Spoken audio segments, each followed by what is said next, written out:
여러분은 덩케르크라고 하는 영화를 아시는지 모르겠습니다. 세계 2차 대전 때 영국과 프랑스의 40여만 연합군이 덩케르크 항구에 포위되어 몰살 위기에 처합니다. 연합군의 함선은 독일군 잠수함의 어뢰를 맞고 완전 침몰을 당하고 말죠. 이제 탈출을 해야 되는데, 후퇴를 해야 되는데 탈출할 수 있는 길이 없습니다. 그때 영국의 황실과 위스턴 처칠 수상은 온 교회와 국민들에게 연합군이 무사히 탈출할 수 있게 해달라고 기도를 전 국민들에게 부탁을 했습니다. 그래서 영국의 군인들과 국민들이 기도합니다. 특별히 예수 믿는 사람들은 말이요, 금식 기도를 하면서 간구하는 것입니다. 처칠 수상 자신도 웨스트민스터 사원 성가대 좌석에 앉아서 영국군을 구원해달라고, 하나님이여 이 위기를 탈출하게 해달라고 간절하게 기도하였습니다. 여러분, 그러자 정말 놀라운 일이 벌어진 겁니다. 오늘 우리 민족도 이 위기 속에서 우리 교인들이 먼저 기도해야 될 줄로 믿습니다. 우리 국민들이 막 비판만 하지 말고 서로 우리가 염려하면서 기도해야 될 때란 말입니다. 자, 이렇게 막 수상이 그리고 그 왕이 기도를 할 때 위대한 하나님의 병기가 나타났습니다. 갑자기 폭우가 밀려와서 거대한 파도가 치고 소낙비가 쏟아져서 독일의 모든 전차들이 구렁텅이에 다 빠져가지고 헤어날 줄을 모르는 것입니다. 그리고 그 순간부터 덩케르크에 기적이 일어납니다. 주변에 있었던 수백 척의 민간 어선들이 자진해서 목숨을 걸고 군인들을 구출하러 오는 겁니다. 연합군을요. 그런데 가장 큰 문제가 독일의 전투기입니다. 연합군의 전투기 3대가 출격하여 사활을 걸고 공중전을 펼치는데 두 대가 격침을 당해버리고 맙니다. 한 대밖에 안 남았어요. 근데 한 대 남은 전투기 조종사가 결단을 합니다. 회항하지 않고 마지막까지 필사의 전투를 하는 거예요. 그리고 마침내 독일의 마지막 전투기를 추락시켜버리고 자신도 연료가 떨어져서 이제는 회항을 할 수가 없어요. 그래서 적진의 항공에 그 공항에 착륙을 하게 되죠. 그건 어쩔 수 없이 적군의 포로가 되어 끌려갑니다. 그런데 포로가 되어 끌려가는 바로 조종사의 얼굴은 패배와 절망과 슬픔의 얼굴이 아닙니다. 승리자의 여유, 점령군의 환희와 기쁨을 가진 감격에 찬 얼굴이었습니다. 결국 전투기 조종사와 민간 어선들의 필사적인 구출 작전으로 34만 명이 넘는 연합군이 구출되게 되었고, 처칠은 그 군사를 재정비하여 2차 세계대전을 위대한 승리로 이끌 수 있었던 것이죠. 이렇게 승리를 하고 나서 마침내 처칠은 유명한 연설을 합니다. 여러분, 우리의 목표는 무엇입니까? 나는 한마디로 답할 수 있습니다. 그것은 바로 승리입니다. 승리 없이는 생존도 없기 때문에 우리는 오직 승리를 추구할 뿐입니다. 전쟁에서는 철수가 승리가 될 수는 없습니다. 그러나 이번 철수 작전은 완벽한 승리였습니다. 그것은 바로 우리의 결단이 옳았기 때문입니다. 이렇게 연설한 거예요. 만약에 그때 처칠이 자존심만 부리고 계속해서 싸워 그렇게 했더라면 여러분 어떻게 되었겠습니까? 덩케르크의 40만의 연합군은 다 죽고 말았을 것입니다. 전쟁은 승리도 중요하지만 아군을 다 잃고 나서 얻은 승리는 여러분 승리라고 볼 수가 없는 거예요. 내 아군과 국민을 보호할 때 그것이 위대한 승리가 아니겠습니까? 그러므로 과감하게 결단하고 철수 작전을 펴서 연합군 34만 명을 살렸던 처칠의 위대한 결단은 참으로 역사에서 위대한 결단이라고 평가를 받고 있는 것입니다. 그렇습니다. 여러분, 지도자는 위기 속에서 아주 판단을 잘해야 됩니다. 때로는 매우 엄정하고 잔인할 정도로 냉철해야 됩니다. 특별히 격동기 시대일수록 지도자의 엄정한 결단이 필요하고 그 결단을 넘어서 때로는 잔인한 정도의 행동이 필요할 때가 있습니다. 그 잔인한 결단과 행동과 판단으로 인해서 누가 혜택을 받느냐? 그 혜택은 국민이 받게 되는 겁니다. 김영호 전 국회의장께서 쓰신 술탄과 황제, 내가 여러분 저 책을 일찍이 읽기를 너무 잘했죠. 매음에도 2세는 전쟁의 승리와 정복을 위해서 엄정할 뿐만 아니라 자신의 그 잔인한 리더십을 행사합니다. 그래서 오죽하면 술탄의 의자에는 피냄새가 난다, 이런 말이 나올 정도였습니다. 그런데 그처럼 잔인할 정도의 엄정한 결단력이 투르크족들에게는 엄청난 평안과 번영의 혜택을 누리도록 했던 것입니다. 그러나 이 동로마 제국의 황제 콘스탄티누스 11세는 너무나 우유부단합니다. 얼마나 착하고 감성적이었는지. 여러분, 감성적이지만 결단을 확실히 할 때는 해야 되는 거요. 너무 우유부단하면 안 되네요. 죽은 황후를 못 잊어가지고 꿈속에서 눈물을 짓다가 무슨 일이 닥치면요, 죽은 황후를 향하여 황후 어찌하면 되겠소, 황후 나에게 어찌하면, 황후여 나를 도와줘. 황후가 무슨 죽은 황후가 도와줍니까 여러분. 이런 황제의 우유부단과 무능 때문에 아이들은 세상에 밧줄에 묶여서 노예로 끌려가게 되고요, 귀부인들은 겁탈을 당하고 아리따운 처녀들은 이 잔인한 투르크 놈들이 말이요 서로 차지하려고 싸우다가 팔다리가 다 잘려진 거예요. 이쁜 여자 서로 가지려고. 우리나라 고려의 공민왕도, 우리 교회 역사 전문가들도 계십니다만은 공민왕도 마찬가지예요. 처음에는 이 친원 세력을 숙청하고 고려의 정통성을 주장하면서 여러분 선정을 잘했습니다. 개혁도 어느 정도 성공을 했어요. 그러나 왕은요, 왕후였던 도국공주가 죽자 그녀의 초상화를 벽에 걸어놓고 밤낮으로 바라보면서 울기만 했다는 겁니다. 여러분, 행여나 우리 여자들 안 죽어야 되지만 혹시 부인을 잃을 때에도요, 우는 건 일주일만 울어야 됩니다. 그리고 또 도저히 못 잊으면 한 달만 우세요. 2년이고 3년이고 죽은 부인 사진을 보면서 직장에 나가지도 않고 여보 어떡하면 좋아, 그러면 가정이 되겠습니까? 정말 중요한 건 뭐냐, 우리 여자분들 죽지 말고 오래 사시길 바랍니다. 오래 사셔야 돼요. 일찍 죽고자 환장한 사람 같아요. 아멘 하는 거 보니까. 그러다가 결국 성적 정체감까지 혼미해서 동성애자가 되었다는 주장도 있습니다. 사실인지는 모르겠지만, 그래서 결국 고려는 멸망하게 되고 백성들만 도탄에 빠지게 된 거예요. 그만큼 역사의 소용돌이가 몰아치는 위기의 시대일수록 지도자의 판단과 결단력은 굉장히 중요하다는 거예요. 오늘 우리가 사는 시대가 그렇습니다. 우리나라는 북핵 위기 속에 처해 있습니다. 북미 간의 긴장은 더 고조되고 있습니다. 정말 온 우리 국민들이 서로 마음을 하나로 뭉쳐야 할 때이죠. 그리고 국가 지도자가 바른 해안과 명견만리적 시각을 가지고 판단을 또 잘 하셔야 되겠죠. 그러는 가운데 교회 생태계가 더욱더 위협을 받고 있어요. 야, 참 이게 개헌도 다 좋아. 그런데 왜 이렇게 참 양성평등을 성평등으로 바꾼다든지 국민을 사람으로 바꾼다든지 참 고민이 많습니다. 이럴 때일수록 대통령을 비롯해서 모든 위정자들이 결단을 잘하고요, 특별히 우리 한국교회 지도자와 목회자들이 영적으로 똘똘 뭉쳐 판단을 잘하고 영적 지도력을 행사해야 됩니다. 왜냐하면 종교는 그 시대의 나침판이고 이정표고 항체요 저항인자여야 되거든요. 종교가 무랑태수처럼 가만히 있으면 되겠습니까? 적어도 여러분요, 민족이 가는 길을 잘 판단하도록 하고 그런 영적 지도력을 행사해야 됩니다. 우리 교회가 먼저 이런 판단과 행동의 모범을 보일 수 있기를 바랍니다. 왜냐하면 어느 민족이건 여러분 결단을 해야 될 때가 있거든요. 믿으시면 아멘 하시길 바랍니다. 여러분요, 오이야호라고 하는 배가 출항을 하는 데 있어서 출항을 할 것이냐 아니면 여기서 과동을 할 것이냐, 이걸 가지고 지도자가 바른 판단을 했어야 하는 이런 이야기가 소개되고 있습니다. 사도행전 27장을 보면 사도 바울이 여러 죄수들과 함께 알렉산드리아 호를 타고 로마의 죄수로 압송을 당하고 있습니다. 자, 사도행전 27장 6절입니다. 시작. 거기서 백부장이 이달리아로 가려 하는 알렉산드리아 배를 만나 우리를 오르게 하니. 자, 그런데 그 배에 탄 사람이 몇 명이냐? 여러분, 참 옛날에 큰 배였던 것 같습니다. 276명이었습니다. 37절입니다. 시작. 배에 있는 우리의 수는 전부 276명이더라. 276명. 어떤 사람인가? 몇 가지 부류로 나눌 수 있는 첫째는 누구냐? 바울과 누구입니다. 바울과 누가? 하나님의 종이요, 하나님의 일을 하러 가는 사람이 있어요. 두 번째는 뭐냐? 선장과 선주 및 선원들입니다. 세 번째는 백부장 율리오와 그를 따르는 수하가 있고요, 네 번째는 그들이 호송하는 죄수들, 이를테면 이스라엘의 독립운동가나 정치 사상범들이 대부분입니다. 그리고 다섯 번째는 무역하는 이 장사하는 사람들, 상인들이죠.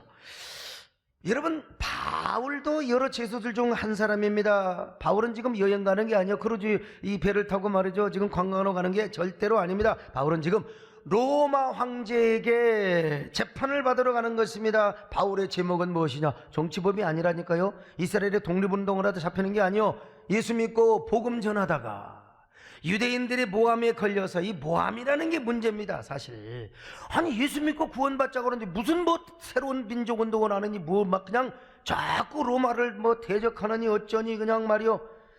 그래서 이제 바울이 지금 재판을 받으러 가는 것입니다.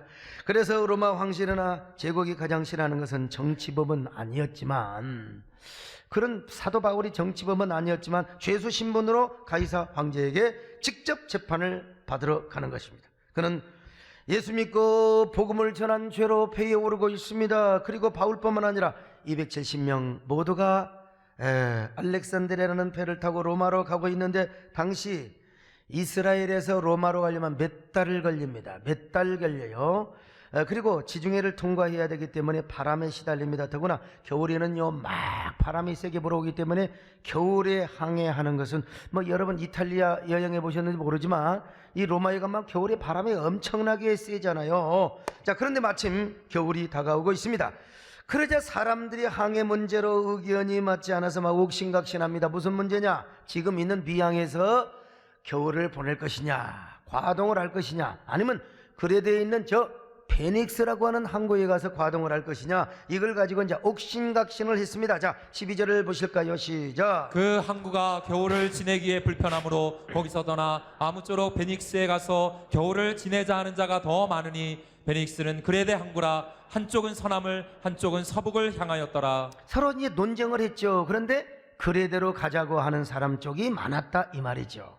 왜냐? 미항은 항구가 좁아요. 그래서 과동하기가 좀 불편한 건 사실입니다. 그래서 선원들 가운데 그레데 항구, 베닉스 항구에서 과동하자는 의견이 많았죠. 이게 여론조사를 하니까 가자는 것이죠. 거기다가 선원과 무역원들이 합세를 했습니다. 자, 그때 사도 바울이 죄수의 신분이었지만 일어나서 이렇게 말을 합니다. 여러분, 입에 떠나면 절대로 안 됩니다. 큰일 납니다. 입에는 여기 있어야 됩니다. 다소 불편한 점이 있더라도 미항에서 과동을 하는 것이 좋습니다. 만약 여러분들이 내 말을 안 듣고 페닉스 항구로 항해를 한다면 큰일 납니다. 목숨도 위태롭습니다. 장사하는 사람들은 완전 손해봅니다. 자, 그러니 안 가는 게 좋습니다. 내 말을 들으세요. 나는 바다의 전문인은 아니지만 하나님 앞에 기도하고 응답을 받고 하는 이야기입니다. 그러자 선장과 선주가 뭐라고 말했을까요? 별 미친놈 다 보겠네. 무슨 죄수 주제에 지가 뭘 안다고. 여러분 걱정하지 마세요. 우리는 항해의 전문입니다. 바다의 전문가입니다. 자, 그러니 여러분 얼마나 여론이, 여기 솔직히 말하면 포퓰리즘은 완전히 선장과 선주에게 다 기울어지게 되었다는 것이요. 한마디로 그 배 안에 모든 여론은 바울을 조소하고 무시하는 쪽으로 흐르게 되었다는 것입니다. 더구나 사도 바울은 전문가도 아닙니다. 바다에 대한 경험도 없는 사람입니다. 그러나 여러분, 바울은 어떤 사람입니까? 하나님 앞에 기도하는 사람이요, 하나님과 소통하는 사람이요, 하나님과 기도하는 사람이요, 하나님의 감동을 받는 사람입니다. 하나 기도하여 응답을 받는 사람이라 이 말이요. 그래, 그가 감동받고 말하는 것이에요. 여러분, 자기의 결단과 자신의 어떤 그 경험에 의해서 말한 게 아니에요. 그러니까 백부장이 정말 영적인 사람이었다면 사도 바울이 말을 들었어야죠. 선장과 선주가 들었어야지요. 그리고 배 안에 있는 많은 여론을 참 참작했을 것입니다. 그런데 아마 그 여론도 선주와 선장이 주도를 했을 거예요. 오늘날로 말하면 백부장은 그 안에 있는 여론과 포퓰리즘에 의해서 출항의 결단을 한 거죠. 참 지도자의 결단, 이렇게 중요하다는 사실을 아셔야 돼요. 자, 사도행전 17장 9절로 11절입니다. 시작. 여러 날이 걸려 금식하는 절기가 이미 지났으므로 항해하기가 위태한지라 바울이 그들을 권하여 말하되, 여러분이여, 내가 보니 이번 항해가 화물과 배만 아니라 우리 생명에도 타격과 많은 손해를 끼치리라 하되, 백부장이 선장과 선주의 말을 바울의 말보다 더 믿더라. 자, 그래서 불행한 얘기지만, 슬픈 얘기지만 이제 항해를 합니다. 하나님을 만난 사람이, 하나님과 소통하는 사람이, 영권자가 그렇게 호소하고 그렇게 웅변을 하는데도 불구하고 백부장은 선장과 선주의 말을 듣고 또 선원들과 많은 사람이 여러분 장사하는 사람이 빨리 가서 물건 팔아야지, 그 과동을 저 미양에서 하면 되겠습니까? 빨리 하루라도 빨리 가야지, 이해는 되지요. 그런데 하나님을 만난 사람도 비난을 받아요. 하나님의 사람도요. 다시 말씀드립니다. 강조해서 그는 언제나 성령의 영감 속에 살았고 하나님과 동행하며 살았어요. 그래서 그는 하나님의 감동을 받고 출항하지 말자고 권면을 했던 거예요. 그와 반대로 선장과 선주는 배에 대해서 항해 전문가입니다. 그러나 그들은 하나님을 몰라요. 자신의 경험, 자신의 지식밖에 없어요. 하나님과 소통하지 않고 하나님의 감동을 전혀 모르는 사람이요. 그래서 그들은 자신의 전문 지식에 의존해서 항해를 밀어붙였고, 그리고 그 여론에 의해서 백부장 율리오는 항해를 하라고 지시를 했던 것입니다. 하나님의 사람의 말을 듣지 않고 선주와 선정이 주도해 나갔던 여론에 의해서 알렉산드리아호가 순풍에 돛을 달고 잘 갑니다. 남풍이 슬슬 불어요. 그래서 그들은 굉장히 기뻐했지요. 로마가 지중해 서북쪽에 위치하고 있었기 때문에 남풍은 순풍입니다. 그러면 그렇지, 야 세상 말로 항운에 이니까 배가 가는 하나의 어떤 좋은 운을 맞이했다고 생각을 하며 더 빨리 가려고 탓을 감아내리며 해변을 끼고 막 그냥 순풍에 텄을 달고 막 그냥 계속해서 항해를 했습니다. 자 13절 보실까요? 시작. 남풍이 순하게 불매 그들이 뜻을 이룬 줄 알고 닻을 감아 그레데 해변을 끼고 항해하더니, 여러분 아마 그들은 이런 생각을 했을 겁니다. 특별히요 선주와 선장한 백부장과 그리고 거기 승객들한테 이렇게 떠들어댔을 겁니다. 여러분 우리가 판단 잘했어요. 우리가 판단을 잘하니까 하늘의 신과 바다의 신이 이처럼 우리를 돕고 있지 않습니까? 저 바울이라고 그러는 놈이 뭘 한다고 저 미친놈 주제에 말이요, 지가 시건방진 말을 하고 있어요. 그러니까 이제 거기에 막 선원들뿐만 아니라 많은 무역하는 사람들이 막 또 이렇게 바울에게 조서를 부었을 거예요. 저런 죄수주의 미친놈 뭘 한다고 말이야. 이 남풍이 물고 있잖아. 이렇게 순풍에 돛을 달고 가고 있는데 저놈 만들었으면 우리는 괜히 장사에 손해봤을 거야. 몇 달 동안 과동하느라고 우리가 얼마나 손해봤겠어요. 저런 죄수주의 지가 로마에 늦게 가려고 하는 거지 말이죠. 이렇게 조소를 하고도 남았을 겁니다. 이 성경을 그림으로 쫙 보면 이게 보여. 그렇습니다. 여러분 하나님의 사람은 잠시 오해받을 수 있습니다. 핍박받을 수 있습니다. 비난받을 수 있습니다. 여러분 아무리 하나님과 소통을 하고 하나님의 감동을 받고 메시지를 전한다 할지라도 그 당시는 얼마든지 오해받을 수 있어요. 비난받고 조소받을 수 있어요. 빈정거림, 조롱. 그래서 이제 하나님의 사람도 잠시 헷갈릴 수 있죠. 자기는 분명 하나님의 감동을 가지고 말했는데 그 감동의 메시지는 짓밟히고 오히려 반대하는 사람들이 막 덕이를 나고 막 항원을 넣고 순풍에 돛을 달고 왜 그렇게 잘 되는지 몰라요. 여러분 여기서 속으면 안 됩니다. 여기서 배 아파가지고 절대로 실족하면 안 됩니다. 길고 짧은 건 대봐야 합니다. 하나님의 사람은 그래도 하나님을 기다리는 사람입니다. 영의 사람은요 아무리 역풍이 오고 아무리 고난이 와도 여러분 먼저 하나님의 세계가 열려요. 진리가 보입니다. 은혜가 보입니다. 하나님이 보입니다. 여러분요 참 조금 있으니까 유라굴로라고 하는 광풍이 막 크게 불어요. 자 14절을 같이 보실까요? 시작. 얼마 안 되어 섬 가운데로부터 유라굴로라는 광풍이 크게 일어나니. 광풍이라니, 광풍이 무슨 말이에요? 우리말로 말하면 미친 바람이요.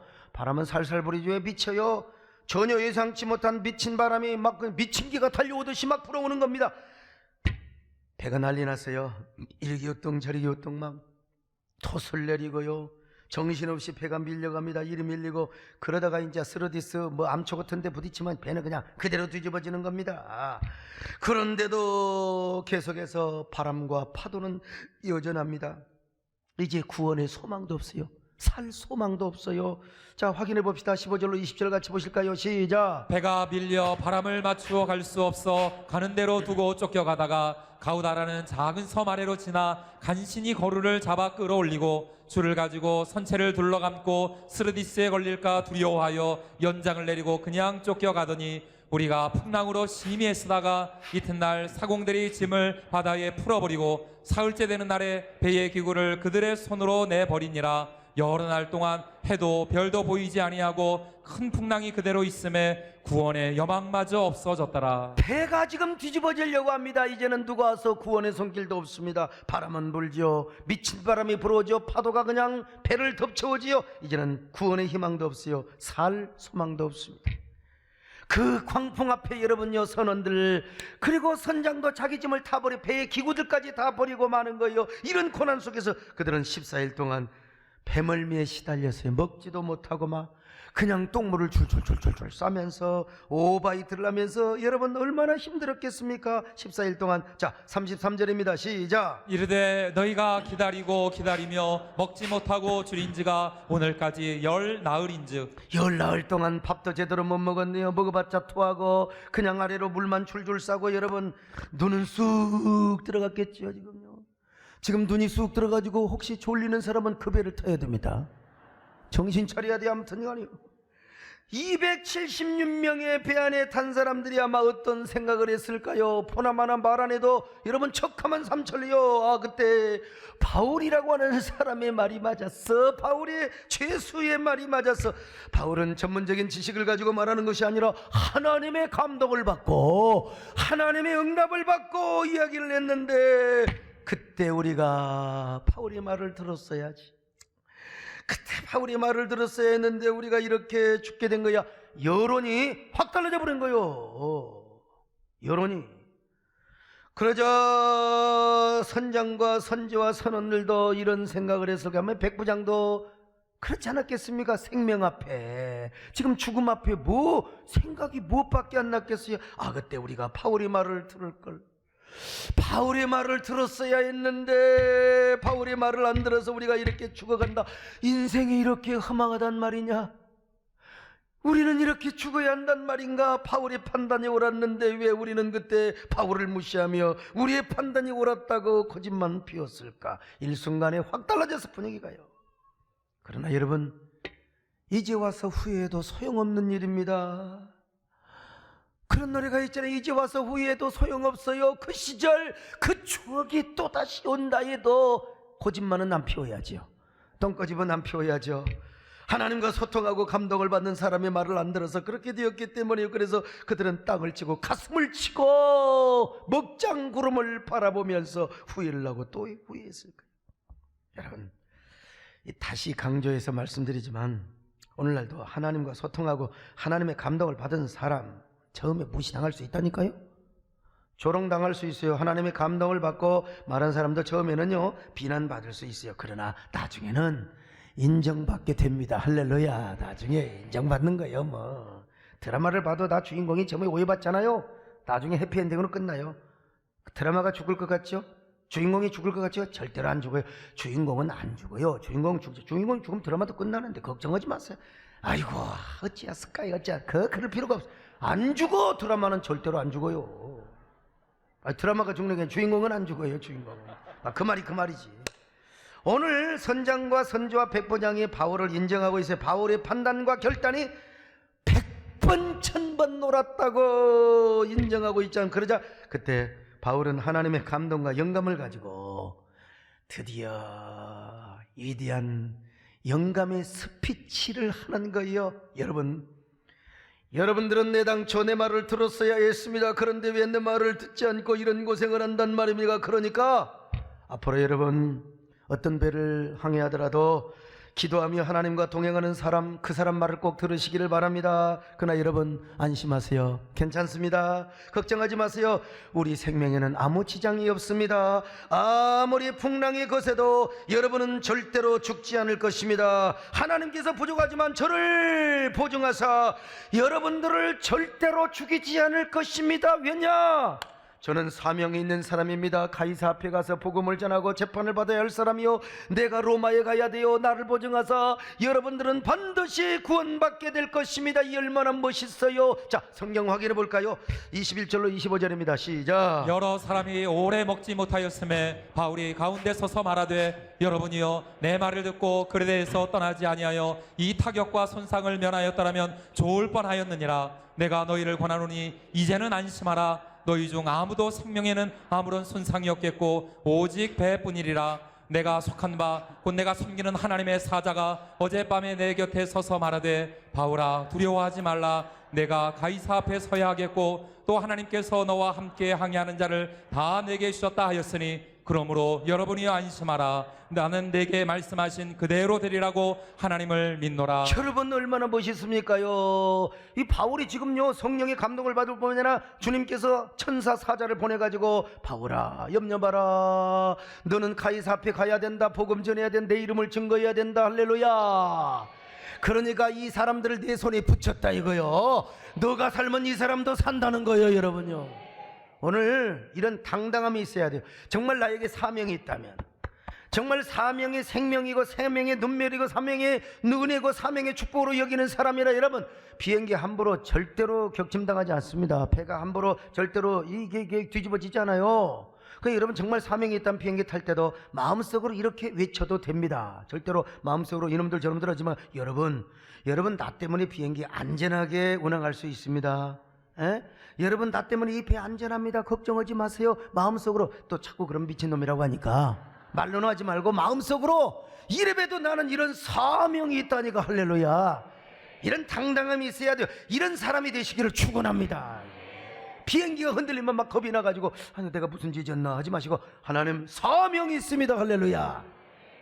그뿐입니까? 잠시 후에 사도 바울은 그들 앞에 일어나서 막 담대하게 희망과 소망과 구원의 메시지를 선포합니다. 뭐라고 한 줄 아세요? 여러분 밥 드세요. 이제는 밥 먹어야 됩니다. 여러분 소생을 해야 됩니다. 밥 먹고 힘이 나야 이제 이 배에서 나갈 수 있습니다. 밥 안 먹으면 여러분 굶어 죽어요. 밥 먹어요. 여러분 중에요 머리털럭 하나 상할 자가 없습니다. 단 한 사람도 목숨을 잃을 자가 없어요. 왜? 예수님이 우리를 구원해 주십니다. 하나님이 우리를 구원해 주십니다. 이것이 여러분에게 전해드리는 기쁜 소리입니다. 사도행전 27장 33절로 37절 시작. 날이 새어가매 바울이 여러 사람에게 음식 먹기를 권하여 이르되 너희가 기다리며 먹지 못하고 줄인지가 오늘까지 열나흘인즉 음식 먹기를 권하노니 이것이 너희의 구원을 위하는 것이요 너희 중 머리카락 하나도 잃을 자가 없으리라 하고 떡을 가져다가 모든 사람 앞에서 하나님께 축사하고 떼어 먹기를 시작하며 그들도 다 안심하고 받아 먹으니. 여러분 그냥 밥을 준 게 아니라 사도 바울이 예수님의 이름으로 축사하며 떡을 떼어줬어요.